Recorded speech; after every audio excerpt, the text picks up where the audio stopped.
அருணகிரிநாதரின் திருப்புகழில் முத்தைத்தரு பத்தி திருநகை என்று துவங்கும் பாடலின் முதல் 2 பகுதிகளை பார்க்கலாம்.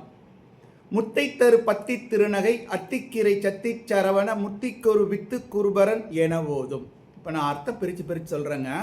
முத்தைத்தரு, முத்தை நிகர்த்த, பத்தி திருநகை, ஒழுங்காகவும் அழகாகவும் அமைந்த நகை புன்சிரிப்பை உடைய, அத்திக்கு இறை, தெய்வ யானை அம்மைக்கு தலைவரே, சத்திச் சரவண, சக்தி வேற்படையை தாங்கிய முருகக் கடவுளே, முத்திக்கு ஒரு வித்து, மோட்ச வீட்டிற்கு, முத்திங்கிறாரு, மோட்ச வீட்டிற்கு ஒப்பற்ற விதையாக மூலமாக இருப்பவரே, குருபரா, பெரிய குருமூர்த்தியே என ஓதும் என்று துதிக்கின்ற முதல் பகுதி முடிஞ்சு. 2வது பகுதி, முக்கட்பரமர்க்குச் சுருதியின் முற்பட்டது கற்பித்திருவரு 33 வர்க்கத்து அமரரு அடிப்பேன.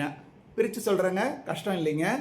முக்கண் பரமர்க்கு, 3 விழிகளை உடைய பெரிய பொருளாகிய சிவபெருமானுக்கு, சுருதியின் முற்பட்டதுங்கிற வரி அப்படியே வருதுங்க. அதில் வேதங்களுக்கு முதன்மையானதாகிய ஓம் என்ற தனி மந்திரத்தை கற்பித்து உபதேசித்து, இருவரும் பிரம்மா விஷ்ணு இருவருக்கும் 33 வர்க்கத்து அமரரும் 33 கோடி தேவர்களும் அடிபேன திருவடியை வணங்கவும். இப்போ நம்ம பொழிப்பறை பார்த்தலாம்.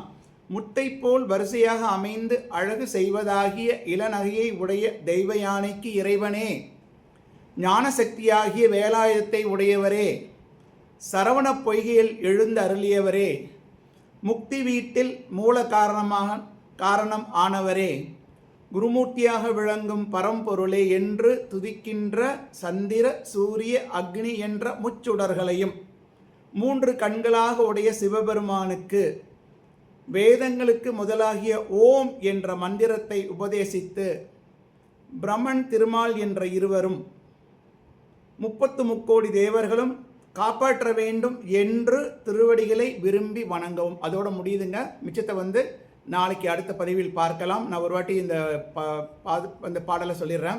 முத்தைத்தரு பத்தி திருநகை அத்திக்கிரை சத்திச் சரவண முத்திக்கொரு வித்து குருபரன் என ஓதும். 2வது பகுதி, முக்கட்பரமர்க்குச் சுருதியின் முற்பட்டது கற்பித்திருவரு 33 வர்க்க அமரரு அடிபேன. தொடர்ந்து நாளைக்கு காலையில் பாருங்கள். நாளைக்கு காலையில் 7 மணிக்கு அடுத்த பகுதிகள் சொல்வேன். நன்றி, வணக்கம்.